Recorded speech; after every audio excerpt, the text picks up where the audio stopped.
domains they did. Now, an interesting thing before we even get into this, notice the very first domain. Again, I always try to find commonalities here. Right? Yeah. The very first one, nutrition, right?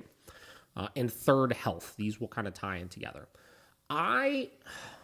One of the hardest conversations we could have with our dog owners is when their dogs are fat. Yeah. It is. I will tell you, in all of my years of working with dogs and dog owners, some of the hardest and some of the most, I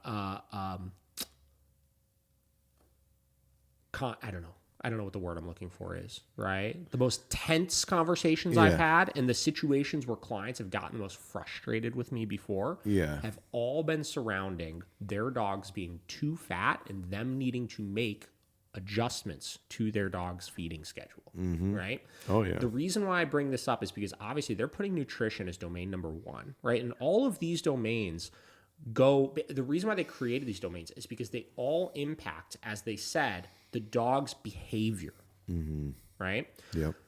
So you cannot deny when your dog is on a horrible diet. And I'm not even talking about, I am empathetic to feeding like low quality kibble, right? Like I understand, like, human food prices are fucking crazy expensive. So is dog food is so expensive, it's unbelievable. Yeah. So I'm not even talking about that, right? I am talking about the dog eating way too much and then eating way too much because you are the one controlling how much they're eating, right?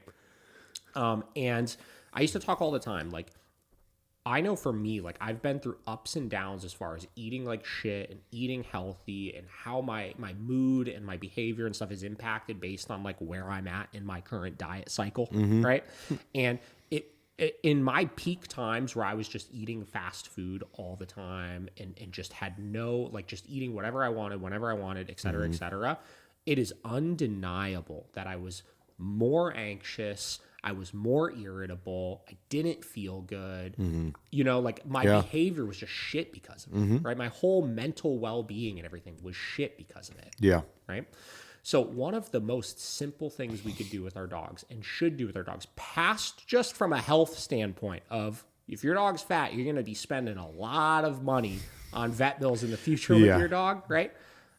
Past just that, it is undeniable that if your dog is not on a proper feeding schedule, that is going to impact their behavior. Yeah. I really want people to pay attention to this.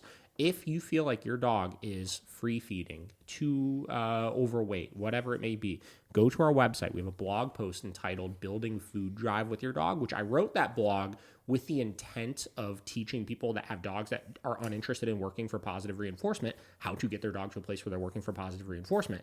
But that blog also directly will help you get your dog on a more healthy feeding schedule and help to work through these types of things. So I just want to kind of plug that in here because I'm looking for commonalities. A lot of this I'm sure we're going to agree on. Right?